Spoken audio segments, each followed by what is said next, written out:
Hi, this is Sam Lagana with the Los Angeles Rams. Whose house? You're listening to the Los Angeles Rams UK podcast. Undenied worldwide. Hello and welcome to episode 73 of the Los Angeles Rams UK podcast. As you can see this evening, we have Chris, John, Andy and Aaron on the call with me. How are you doing, guys? Chris, how are you? I still don't feel like it's real at the moment. I don't think it's sunk in properly yet. Excellent. John, but I'm all good. John, how are you? I've managed to stop crying, the tears of joy. Excellent. Andy? Yeah, I'm good. A bit like Chris, still in a bit of shock and sort of like, still pinching myself thinking, is this real? It might last a little bit longer, I think. And Aaron, how the hell are you? Oh, yeah, long time. No see, Tony. I'm good. There's so much content come out since the podcast. I mean, not the podcast, the Super Bowl. That you can't keep up with it, can you? Quite frankly. So, but yeah, the more that keeps coming out, the better. It's just live the moment as long as we can, really. Indeed. Yeah. So after 22 years, the the Rams are Super Bowl champions again. How was the game for you, Aaron? It was, well, what people understand is throughout the game, there's this Discord group that we have, and it's a big part of game day. And there's a lot of people there very panicky at any given moment. And I was pretty calm actually throughout it, because I know throughout, every season, especially this one, there's always an upset. Someone who's a favourite going in can quite easily lose. We did it against the Jets that time. And it's just like, you can never say never. It'll go down to the final whistle. We could come back from this, especially when it got a bit ropey with Odell Beckham going down. And it just felt like, it's the run game's not there, etc. It is going against us. But I kind of had that faith, I think, the whole time. And I'm not gonna, I didn't go far as to cry, but I think I was in general shock on my knees in front of the telly, sort of silent screaming because of two boys upstairs. Didn't want to wake them up. But yeah, I had the missus with me as well. We watched it together at home. But no, it was brilliant just seeing them all. There's a lot of guys there that really deserve a Super Bowl and a ring, and it was good to see them get it. It was indeed. Andy, how was the game for you? Oh, it was nerve-wracking at times. It was. I think it was just a typical one of our games this season. We looked down and out. We didn't look like we could get anything going. And then. As they say, defense wins championships. They stepped up and, we managed in the end just to get that going. But at the end of the game, I was just sat there in complete and utter shock and just disbelief that, we'd actually done it because, for a period, we didn't look like we knew what we were doing. I was just ecstatic and, hopping around the room after a while once, it sank in that we'd done it. Fantastic. John, was you out and about or was you at home as well? I was at home. It was my oldest birthday on Sunday, so the nerves and that didn't actually kick in at about 10:30, which between 10:30 and 11 o'clock, I must have put away every single snack I bought for the whole game to the point I turned to my wife and said, I'm stressing here, I'm going to be 20 stone by the morning. And then later, at halftime, I noticed that she'd been slagging me off on social media and posting pictures of me on the edge of my seat. Pure stress mess. But no, it was totally stressful to watch. But it's one of those ones, like Andy says, defense wins championships. And I think since the divisional round, we've kind of proven that as long as we can stay within a score, we're capable of just going on a drive at the end to win it. So, that's all that really took in the end, I guess. Excellent. Chris, was you at home as well or was you out and about? No, I was at home. I was watching it live at home, but then on Skype with my brother. So we were obviously watching the game together. I may have shed a tear at the end. Why not? I'm a burly man. I'm allowed to do that every now and again. Yes, my guy turned up at the end. Obviously, as everybody is fully aware that listens to the podcast, that AD is my guy. We share a body shape. Why are everyone laughing? But no, it was just. I think, like Andy says, you went through the game thinking, what are we doing here? The running game wasn't working. The Odell goes down. You then hear that obviously Blenton's coming in. He's gone down. Weddle's shoulder's gone. And you're thinking, oh, it's just collapsing in front of us. And then Matthew Stafford did what we brought him in for, and took us down on that drive. Which, when the drive was actually happening, it was a bit surreal that it was actually happening. Now you've re-looked at it. Mhm. Wow, definite wow, and that is what we brought him in for. That is the whole reason why he's in the franchise. Definitely. But it sounds like I was the only one who actually went down to a bar to watch the game. And I brought with me, or I went with a friend of mine who's become a Rams fan over the last 3 or 4 seasons, actually. And a bit of a surprise. There's about 40 people in there, a bit of a mix of different fans. But there was actually another 5 Rams fans in there. So you'll be happy to know that I recruited them to the social media channels. So I took our old business cards and scattered them around for them. So and I said to a couple of them, actually, I think it was midway through the 3rd quarter, and everybody was really tense. And I said, you know what? I think I'd rather be behind going into the 4th quarter and be chasing the score than having being chased. I thought that was the better position for us. And I'm happy to have been proved right. But as much as I was tense at the time, I just felt that if we was behind, we stood a better chance of winning the game. I know it sounds counterintuitive, but it just made me feel a bit more confident that. Yeah, I think that goes against the statistics, though, doesn't it? According to the halftime stat, we can talk about that now, right? I'm assuming. Well, we were winning at halftime. It was fine. Yeah, but when we weren't, it weren't. Exactly. So I think what we want to do really is break this podcast into just looking at the Super Bowl and break it into the offense, the defense, and the special teams. Chris, where do you want to start with the offense? Well, like I said before, I think the one place you potentially got to start is obviously the run that got swallowed up very early, and it was just, you look at the stats on the run, and they're not for pretty reading.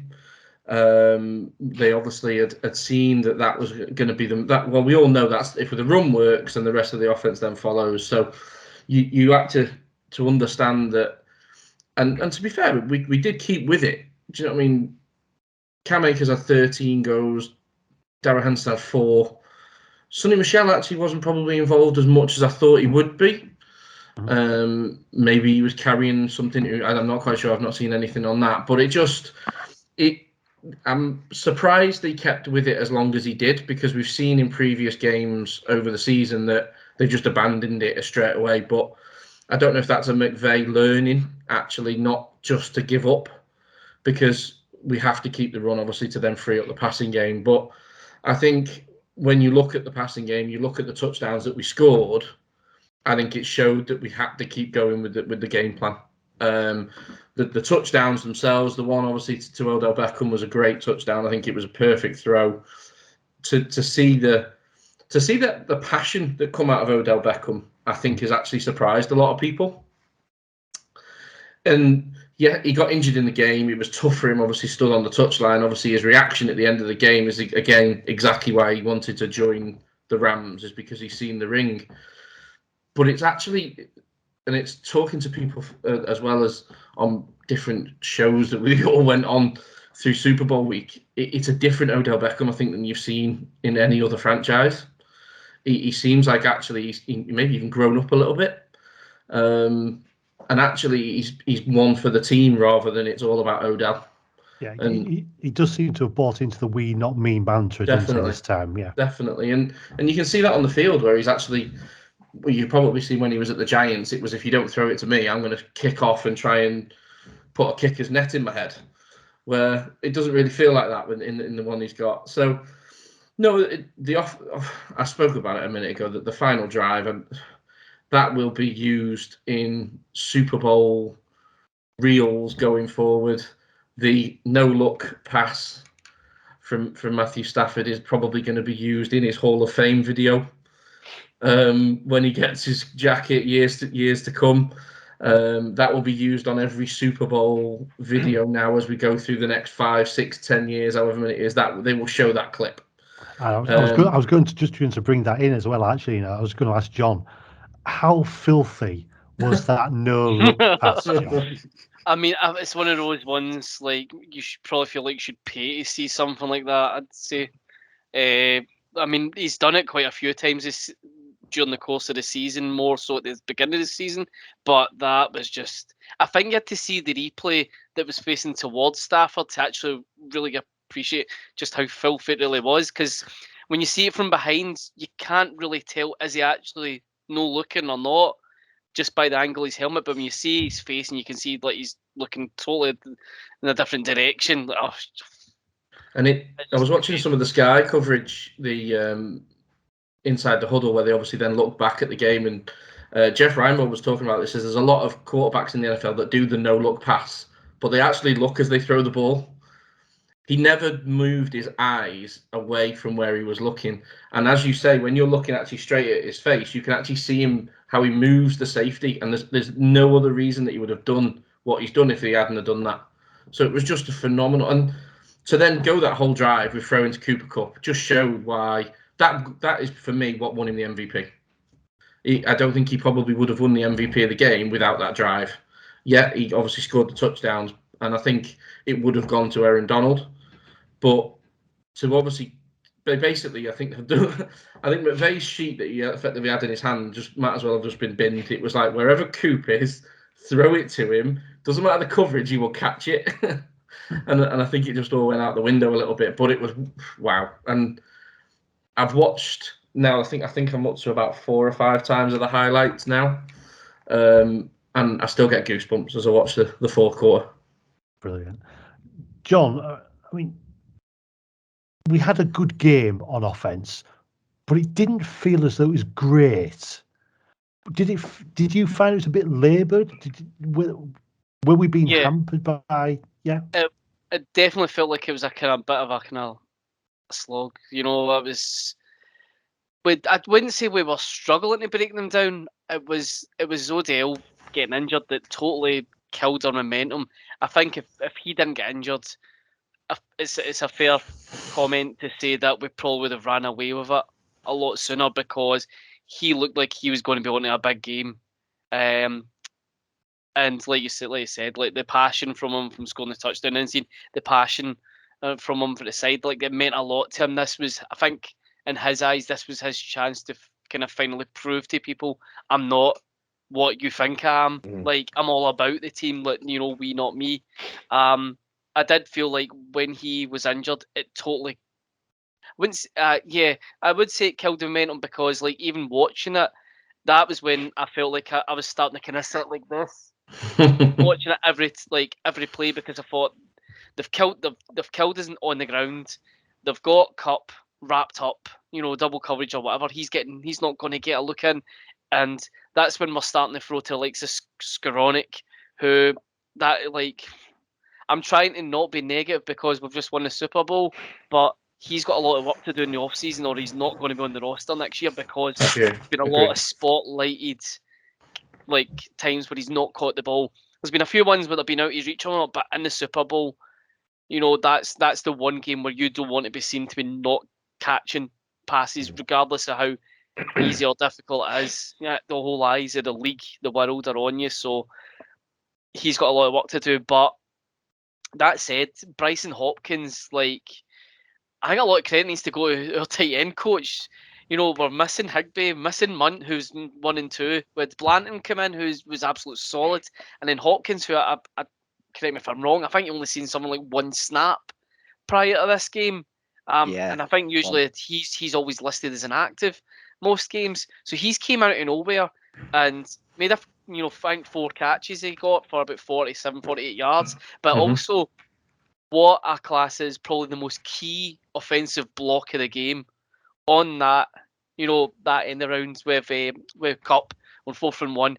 If he hasn't got that block, you know, Kupp isn't going to see that and then make the adjustment to get us the first down, and then potentially that's the game gone. So, like, he stepped up at a kind of key moment for us, and, like, all credit to a guy who's literally came out of the cold in the biggest game of the season. But then you've got, you know, the king of catch, Kupp. Like, it doesn't matter who you put on him. It doesn't matter how many you put on him. Is like when comes to it, like he finds a way to get into a space to make a catch. And I think that's down to how well him and Stafford work together. Because in the last few days, like it's came out about the work they actually put in when Stafford first actually came over to us and was in training camps and whatnot. When he was working with Cup and they were talking about the concepts with McVay, the stuff they could do together. To the point, I think I'd seen that JJ Kowski was brought in to essentially run plays with Stafford for Cup to watch, so that they could then work out schemes and whatnot between them. And I think like the no look pass is one of those ones that they've been able to, refine that over the course of the season. That Cup can get into wherever at any position in the field, and they'll draw coverage away from him because they think Stafford isn't going to him. But like Stafford is just, I think. So I got asked on Twitter about this not long before we came on, that what was my opinion of Stafford through the playoffs, like in terms of his performance. I actually found he's been more consistent for us, especially in that final quarter, which his stats speak for themselves. And it's one of the ones like from the divisional round, all we've had to do is stay within one score, and I've felt there's enough confidence there from him because he seems to be more patient, more composed, and he has the confidence himself to just go on a game-winning drive. So there's a lot of, I think, great things that we can take from our offense, who, like, despite being battered and and not being able to find a way through, like, can just stay patient, stay focused on the game plan, and pick up the big W, and then obviously pick up the Lombardi at the end of the game. Excellent. Thanks, John. Yeah, Tony, I just wanted to add something to what John said about the connection between Stafford and Cup. I don't know if any of you have listened to it. It might have been posted in the Discord, but the morning after podcasts, Matthew Stafford's wife podcast, they basically, after the night of the Super Bowl, they stroll in at 5 a.m. after a Drake party, drunk. They get to bed for about an hour, and they get woken up by Mrs. Stafford's friend who does the podcast with her. They've got to do a 7 o'clock podcast, and they're drunk still with 1 hour's sleep. Anyway, it's brilliant. It's about 45 minutes. Watch it because they're a hilarious couple and they're drunk still. But during it, he talks about, this is the sort of guy Cooper Kupp is. He basically has texted me like 6 this morning after the partying, and he's worked out how many hours we spent together outside of what we have to do. And it worked out to be about 21 full days across the season, 500 hours, something like that they've put in before they have to turn up for tape or coach sessions on the field, whatever. That's the extra. And Stafford said that this is stuff that quarterbacks do, but not other skilled players like wide receivers. And that's why they have that trust and that connection, because of the amount of time that they go over it. I think we've seen. Go on, Andy. They were talking about it the other day on their Good Morning Football. Cup has his own room for watching tape. That's the sort of thing, again, you expect a quarterback to do, not a wide receiver, and he spends hours in that room just watching tape every day of, throughout the season, and that just shows the dedication. And he's done that from day one, but as soon as he got to the team, and to shows you the dedication that, not only Stafford puts in, but that Cup has put into his craft to make sure that when it's time, he has those big games that we need desperately. I think he needs to work on his own passing, though, right? Just a little bit, yeah. That was a brilliant spiral. You see that pass? It's a brilliant spiral, though. Yeah. Yeah. A little bit. I mean, maybe it's more Matthew not being very athletic at the jumping ability. Maybe. I don't know. Yeah, I think Stafford needs to be a few feet taller to catch that one. He was a bit short of the first down as well. He had to do a little bit more. He would have got it, I reckon. Chris, I just wanted to come back to you again, because the Rams have been labelled a superstar team that's all in this season for about the last 4 seasons, to be fair. But there's been a heck of a lot of injuries in the team during this season, and we seem to have got round that, not easily, but we seem to have had enough depth to get over that. Yeah. And we seem to have got to the Super Bowl despite all those injuries, not because we've got lots of superstars, because some of the better players actually haven't been available to us. No, of course. Obviously, Robert Woods is probably the first one that comes to mind, and to see him on the field and to see him coming obviously onto the pitch and to actually see him lift the trophy, because again, if he hadn't have obviously stepped up in the early part of the season before he got injured, then would we be in this position? I mean, there's some of the I reckon he's been in the room with probably most of them, even whilst injured as well, as he's been working through this. I think that's the kind of guy he is. And as you say, that some of the guys have stepped up. Obviously, you say about Skowronek, I think I agree with John. I think he's probably got to work on some stuff. Hopefully, will they give him the chance? The NFL's a bit of a strange place and a tough place to be. We'll see on that one. But Van Jefferson, obviously, he stepped up in a couple of plays, did some well.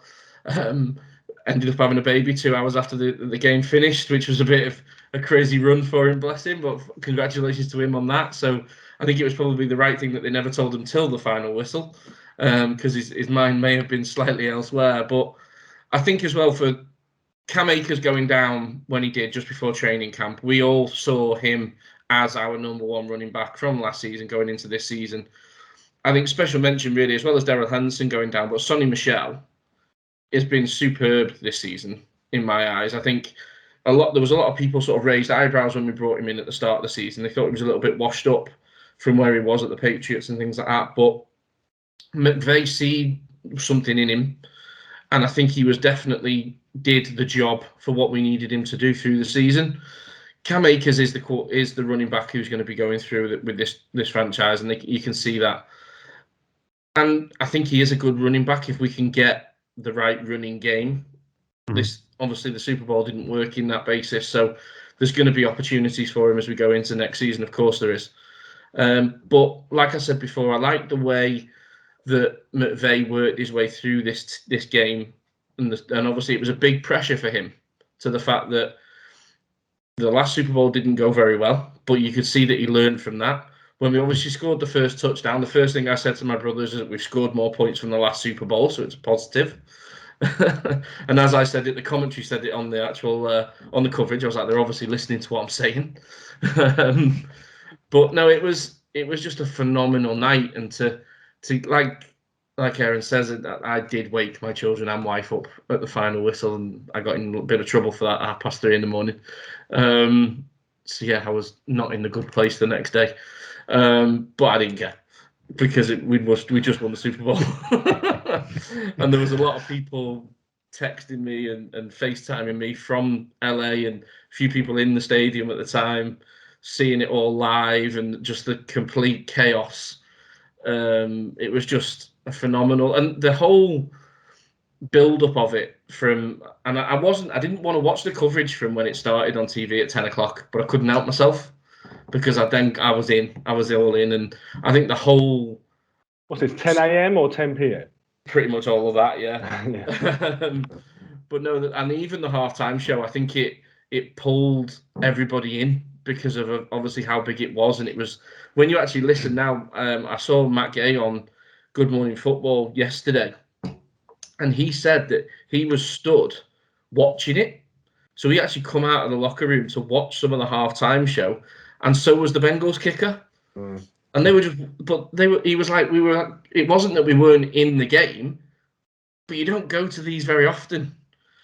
So why not go in? Yeah, they're not exactly to be part of the team talk, are they? They're not going to be part of the team talk. They've done their bit. They've gone in. He said, I went in, had a bit of treatment, thought I'd go out, and I caught the back end of it. But he says, you're never in this situation very often. You know what I mean? Unfortunately, not everybody's Tom Brady, but you get to go to 10 of these. So you've got to soak everything in. And it's such a different game for the players. As much as they say they're going to try and keep in the routine and stuff like that, it's not, is it? The timeouts, potentially, the TV timeouts are longer. Half time's longer. You've got the Rock stood on the pitch when you want to try and kick off, for crying out loud. So it's different. But I think they all coped with it well. And maybe that is the difference for Joe Burrow on the other side, is that he didn't cope with it very well. And I think that was the sort of rabbit in the headlights as you come to that final quarter, is actually the Rams had been there before. A lot of this team had been there before, and they were experienced enough to cope with it.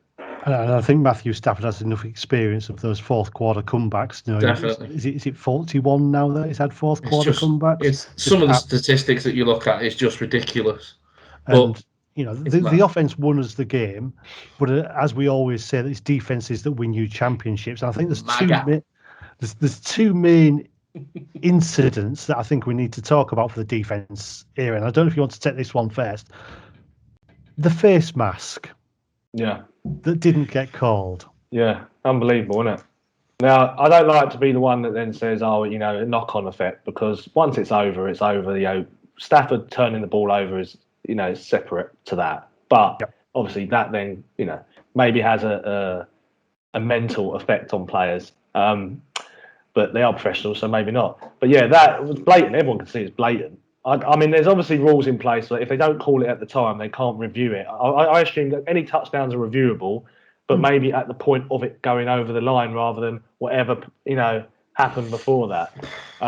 But the fact that they can see that on the screen, where it's blatantly been pulled down to the ground by the face mask, is unbelievable. We have enough issues in this country with video assistant referees. Never mind in the NFL. We don't need this to start happening as well. They stop and look at everything. So not for that to then get passes just seems ridiculous. But like you say, John says we can hardly moan. We won the Super Bowl in the end, didn't we? But And I think the other one that I maybe want to ask Andy about is the Bengals touchdown, Mixon to Higgins. How did that get past our defense? Were we just completely flummoxed on that? Yeah, if you look back at it again and you watch it, as soon as Mixon gets the ball, you see Scott, who was covering, was it Higgins? I think he was covering, come up towards him, expecting the run. And yeah, it's just, I think, a little bit of inexperience on Scott's part. I think they said Mixon's only ever thrown one pass, and that was back in high school or college. He's never been someone to do something like that. So I think we've just got a little bit suckered in of, right, Mixon's got the ball, go at him. And that's just allowed, him to get open in the back, at the back of him. But it's just, I think, a little bit of a breakdown and a little bit of inexperience again on Scott's side, that, he's just focused on the ball rather than what's going on behind him. But Nick Scott's been so phenomenal. He's had some really good games this season already. I think we can just about forgive him for it, can we? Oh, yeah, let's be honest, he's a 7th round pick. This has really been his, coming into the season, he was only really a special teamer, and he has made some big plays for us. And it's just the inexperience of, probably a little bit caught up in the moment of, oh, look, he's got the ball, I'm going for him. And then, it's just one of them trick plays, it's the Philly special, you just don't expect it to happen. Yeah. And it just happened, unfortunately. But Aaron, how immense was the defense? A Super Bowl record equaling 7 sacks. I mean, they talk about us being star-studded. I mean, they came out, didn't they? The guys that needed to. Donald, Von Miller, 7 sacks. No wonder Burrow was, starstruck. Anyone, exactly, starstruck. I mean, anyone would fold under that pressure. And obviously, a lot of those sacks, you got to give credit to the back end with Ramsey. I've seen tape on him with Chase, and obviously there was a couple of instances that people focus on where maybe Chase got away from him a couple of times, but he had him in his pocket most of the game. And it's Ramsey doing things like that allow our guys to get to him quick. Unbelievable. I mean, McVay on that final drive said that, let's just go out there, 8 minutes left, let's just get it done. Defense are playing great, which they were all game pretty much. You take that face mask off them, which I know you can do this all day with the game if you do change certain scenarios, but it's a different game. And they did great on the day. They came out when they had to. But 7 sacks. I mean, we know they gave up a lot of sacks, and it was expected to be 4+. But yeah, impressive. Yeah, and Andy, midway through the season, we brought in Von Miller. And he stood up in the Super Bowl. He got a brace of sacks himself. Yeah, not bad, is he? No, he's not a bad player for an old man, as everyone kept telling us. He was washed up, when we got him. But again, it's the stars show up at the right time when you need them. He started off with us the first few games a little bit slow. and he seemed to be. I don't know whether it was. I think there's been all the talk. He never wanted to leave Denver. He didn't want to come to us. He was forced out the door. And the people were saying he doesn't. His head's down. He's not. But I think once he got into it and once he bought into, what McVay was doing, and I've been critical of Raheem Morris all year, but you've got to give that guy credit for what he did for us on Sunday night. He played the perfect defense, but Miller just seemed to.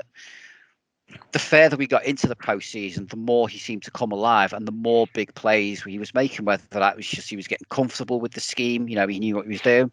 But when you've got AD, you've got Floyd, taking up double teams, it's got to allow someone like Miller to get open, and it is the Aaron Donald effect. We've seen plenty of players, Fowler, Ebukam, etc. They've looked fantastic next to him, and then they've left, and you don't really hear the names. And I think as much as Von Miller, is a Hall of Fame player, certainly now he's got his second ring. I think having Aaron Donald next to you just makes your job that little bit easier. And he did the job that we want. That's what we brought him in for, and that's what he did. Yeah. And bringing in someone like a veteran like Weddle, made a massive difference. And he played that game with a torn pec, most of it. Have you seen the state of it as well, by the way? Yeah. Wow. Unbelievable. So he's another one. Pleased to. Another one, just to jump in on that as well. Another one that they mentioned his name quite a lot in the commentary was Ashawn Robinson as well. What he did in relation to stopping the run was, I don't think I'd seen that from him before. And I think, again, that showed how much he turned up in the big game.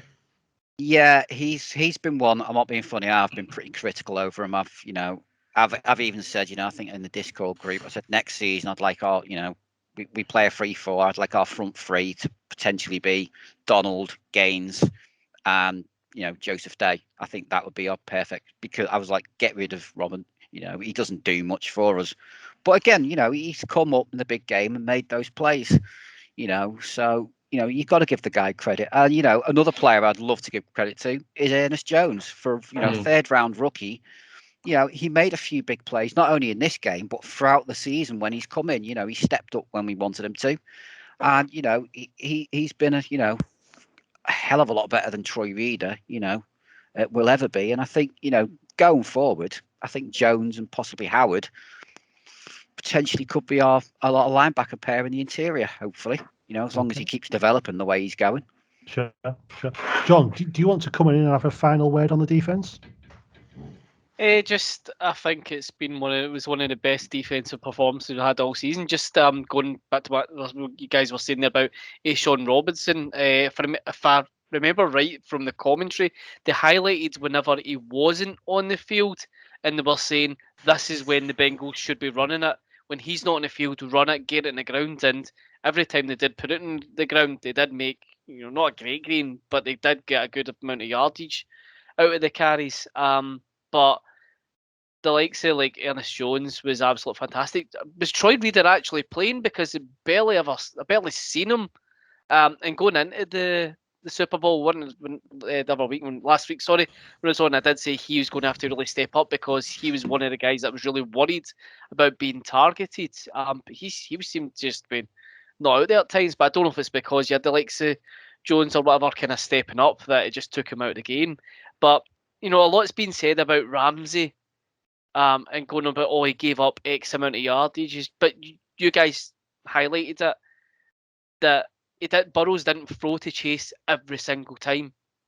The way as if you'd think, and when you look at the stats, he got 89 yards. Yeah, that's great and whatnot, but it was less than a quarter of the passes that Burrows threw in the game. Ramsey did have him locked up for the best part. But the kind of flip side of the coin is, there was a couple of big plays he did give up, and then they're going on about the what if Joe saw Chase and Ramsey on the ground. I'm sorry he didn't, because Burrows was too busy face down the ground for Donald winning us the game. Excellent. And that's what he did do. AD won us the game in the end of the day, and it just, that where he obviously then gets it, and he obviously takes his helmet off and shows that I was after that ring. That was just I mean, apparently, Not me, man. Cup and Stafford were on the sideline, sat down, and they were just looking at the ground. They couldn't watch that final defensive stand. And when it was that fourth, it was 4th and 1, wasn't it? When it was 4th and 1, and Donald obviously tackled the running back, and then he made the stop on Burrow, and someone ran at him on the sidelines and was going mental, and he's like, What are you so excited for? He goes, was that 4th down? He's like, yeah, we've won the Super Bowl. He's like, he wasn't even aware that was 4th down. He thought there was another play to happen.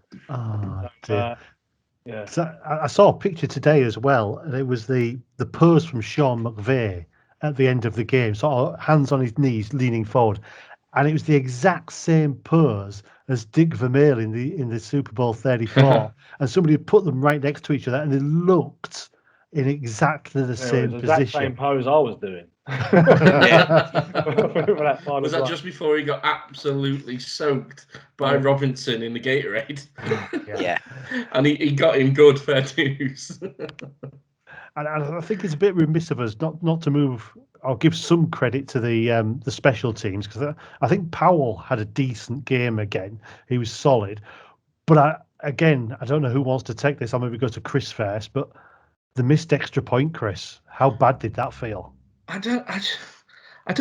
During the game itself, when it actually happened, I couldn't figure out what had actually happened. So they didn't show a replay of it for about 4 or 5 plays. Yep. And I'm like, was that a trick play? Was he trying to throw it? Did he? What the hell's just happened there? And it all went really quick. And the next minute we then saw, and that's so un-Johnny Hecker to obviously let it slip through his fingers. But I think it shows that, again, he's human. It was just one of those things. But yeah, it obviously didn't happen. He obviously threw and does that class as an interception. I'm not really sure, but it just classes it as a no goal or a no good. But to sort of have the presence of mind actually to pick it up. The only thing that when you actually look at it again is that you're worried that Matt Gay kicked the floor. So he could have done his ankle, and maybe that's why he went in at halftime and got treatment. Well, there was that story sort of came at the end of the game, wasn't there, that Matt Gay has pretty much been injured all season. He's been he's had making those kicks despite those injuries. And he's been superb this season. Yeah. But no, I agree in relation to Powell. I think he's done really well since he's come in. It gives you that little bit more of a solid base back there. It doesn't frighten you to death that Cooper Kupp's catching them, because as he was doing that earlier on in the season, I know we've spoke about it on here, that it just didn't feel right, because all it takes is one hit, and that God knows what would have happened. I mean, in one respect, in hindsight, I love the symmetry that we scored 23 points in Super Bowl 34, and we scored 23 points in Super Bowl 56. I love that type of symmetry. So in retrospect, I'm quite enjoying that extra point now. There's only some people that remember that, though. I looked it up, Chris. Okay. So I mean, we've covered all 3 phases of the ball there, but I don't know if Aaron, have you got anything else you want to add, Aaron? Oh God, guys, I'm still trying to digest it. Really, like you can watch it so many times, and it's just, I think all the guys just stepped up, and it's what my mind's to now really is, which we might do another podcast on, is now what happens in the off season with who we keep, who we don't keep, and all I know is that since the Super Bowl, and you get all the behind the scene interviews, etc., and you get to see the person a bit more. And it's less scripted, because they feel like they can be a little bit more honest, because they just won the Super Bowl. They care a little bit less, saying what they're supposed to say. And it's really genuine, the culture that they've built there. And to have like Big Wit is obviously leading it.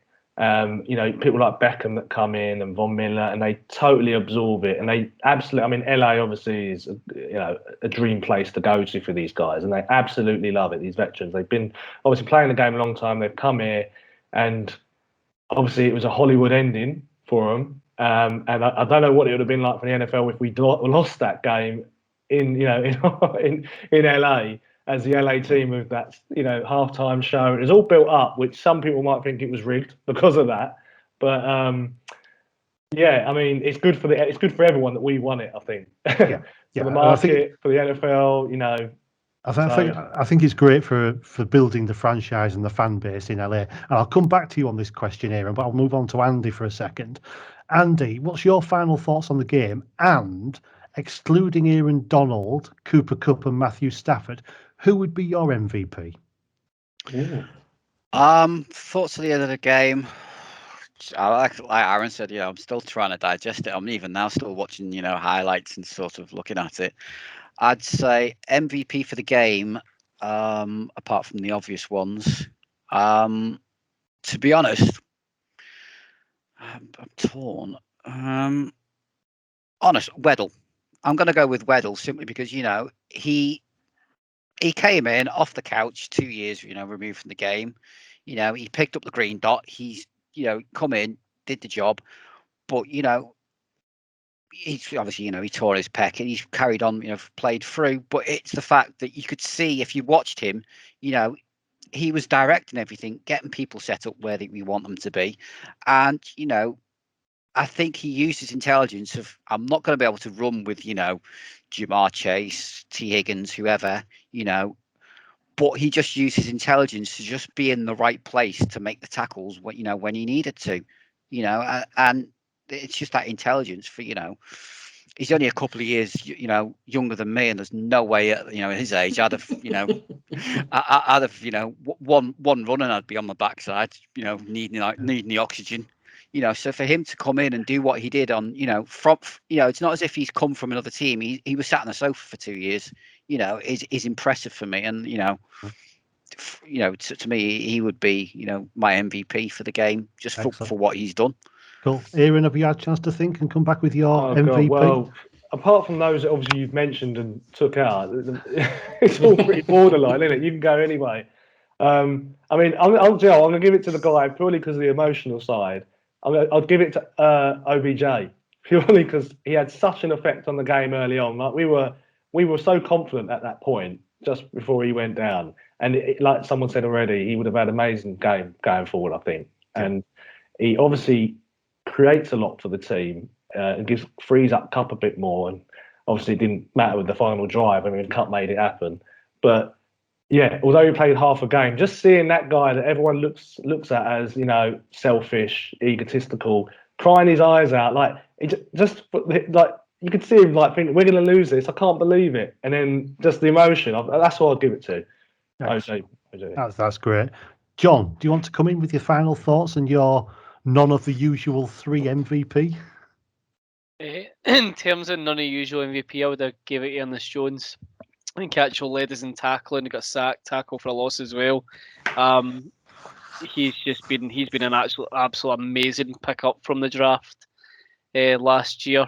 So yeah, that's who I would give it to. In terms of final thoughts, like apart from like being down on my hands and knees, like begging, like and praying that we were going to make that last defensive stop. And then, waking up, my boy twin jumping about in the living room again it's the second game in a row I've woke up at least one of the twins celebrating. From being like, what I'm trying to say is from being down, not in like any despair, but down worried, like, are we on the cusp of throwing this away when it's there on a plate for us, to being, at the top of the mountain, and coming away with the win. Like, it was a bit of an emotional roller coaster.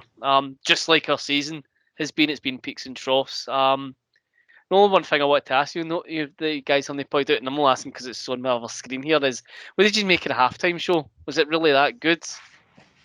I mean, from a personal point of view, I'm quite a fan of West Coast rap, West Coast hip hop. So I loved it. My friend who was with me absolutely hated it. Stuff him. I think it was one of them. I think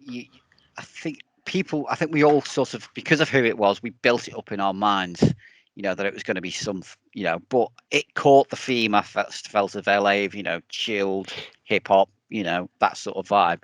But I think we were just expecting something a little bit more. I don't know whether it was maybe, as people have said, it was daytime still, it just, there was just, it didn't seem to have that spark that a nighttime performance at a Super Bowl, typically has. It's just something, I don't know. Yeah, I think I said something along the lines of that, because the way they advertised it beforehand, all on dark, and it was the nice blue lights shining on them, like that would have looked amazing in, if there was a roof or it was at night time and they had all the lights going, it would have made it look more theatrical. And because there's so many stars on stage, there could have been so many more hits they could have done. It kind of felt lacking a little bit, but I still enjoyed it, me and the missus. So, Chris, Yeah, I for think me, you've got the that- final word on everything here. Yeah, that was my youth effectively. So I was loving every bit of it, and to obviously see 50 Cent come in there as well. I'm a big Power fan, so to see obviously to see him come into it is great, and obviously Mary J. Blige is then also in the Power franchise. So it's interesting to see all of those. But that's the kind of my youth is of watching that. I know every word to Lose Yourself by Eminem, and my brother was telling me to shut up at some point as I'm obviously singing along because he's got me in his ear. But no, for me the halftime show, and I agree sort of what Aaron said, is that they've got so many hits. It felt like they could have had an hour. But they obviously had to condense it down. And I'd like to see if they could put some sort of mega show. They could do hell of a world tour, those lot. I'm not quite sure if they're all allowed in all the countries, though, if I'm honest, because some of the pictures that you saw of Snoop beforehand may have been slightly intoxicated. they find he their had to calm package, his nerves, so maybe he had to calm his nerves. Obviously, final thoughts from me in the game. It was just, as I say, same as our season as we've gone through, emotional roller coaster. I think it'd be great to see the live footage of what you actually see afterwards for some of the touchline conversations and player conversations. If you could see that as it was happening, you'd probably feel a lot better. Because I saw obviously today the things that are coming out obviously on Inside the NFL, and I'd love to see what the Rams are going to do. Obviously the mic'd up situation. Hopefully they've got them all, and it's going to be a mega episode, that one. But with McVay obviously got the offense all together before that last drive and really sort of put it into them and says, we are going to win this, don't worry. And that, for me, obviously shows him, and you've all gone MVP, but I'm going to go MVC. And I think you've got to give the last word to Sean McVay, because the way he dialed up that last drive, I think shows the class of the man, because that was all on him. And like you say, if we hadn't got that 4th and 1 with Cooper Kupp, what he's doing, obviously the players have got to go forward and do the play, but he's called that. And that's got some serious kahunas to call 4th and 1. What were we on our own 30-yard line, something like that, around there? It's just, that was people were saying we were all in. That was all in, and then we're all in with everybody else's chips on the table. So you've got to obviously look at that. He's my MVC, put it that way. Excellent. That was pretty good to me. I think, like everybody else, I was pretty hyped after the game. And even though the sports bar is only a 5-minute walk from my front door, I ended up walking my friend nearly halfway back to his house, halfway around the town, just so I could calm down a bit and have a chance of sleeping at 4:00 in the morning. So I think we've pretty much covered the game, but I think we wanted to cover the season. And I think Eamon suggested we maybe do another podcast where we can really get into our thoughts about the full season rather than just wrapping it up today. But I think it's beholden on us to have the Super Bowl as a standalone episode for the podcast. So unless anybody's got any burning last comments, I've got a question for you all. Obviously, we've had all the talk, pre-game and after game. Do you see McVay and Donald hanging their cleats up and the coaching up at the end after this? No. Simple answer. We're going to run it back. Yeah. It's just, obviously everyone had the talk, and that, I think that's been the talk since, we've won the Super Bowl. It's not been so much that we've won it. It's more the fact of what are those two going to do. I think McVay was asked, can you see yourself coaching to your 60, like referring to somebody else? And he was like, no, I want to have a family and have work-life balance and all that. And then someone just took it too far because it's a story. Donald's doing the usual thing where they just don't answer the question, but that doesn't mean there's something to it. They just you're asking him straight after he's just won the Super Bowl. I don't want to talk about that. It doesn't mean it's not going to happen. But I loved his answer to the fact that, look, I don't want to answer that question. I want to go and play in the confetti. Yeah. Leave Yeah. me alone. Yeah. Excellent. I think we'll wrap it up there, guys. Thanks to Chris. No, thank you very much. We are Super Bowl champions. Again, thanks to John. Thanks, guys. All the best. And to you. And thanks to Andy. Yeah, thanks, guys. And as we say, we are the champions, guys. And Aaron. Thank you. No, thank you. It's been a bit of a roller coaster season, and it was a roller coaster Super Bowl, but we did it. We got there. It's been emotional, gentlemen. Thank you for listening. This has been the LA Rams UK podcast.